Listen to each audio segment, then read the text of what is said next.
Аз съм Георг Георгиев, кандидат за евродепутат на ГЕРБ.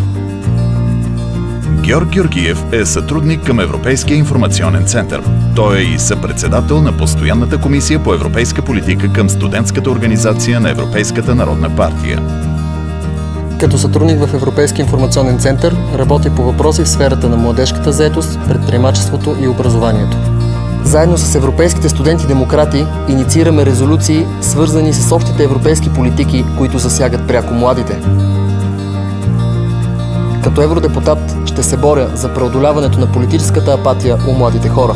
Ще работя за това България да предлага възможности за професионална реализация, за конкурентно и качествено образование. Искам да помогна за развитието на пазара на труда, така че той да стане по-лесно достъпен за завършващите студенти.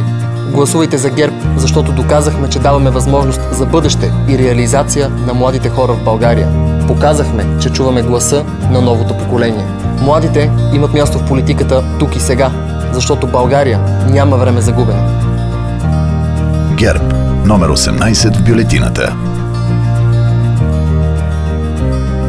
Купуването и продаването на гласове е престъпление.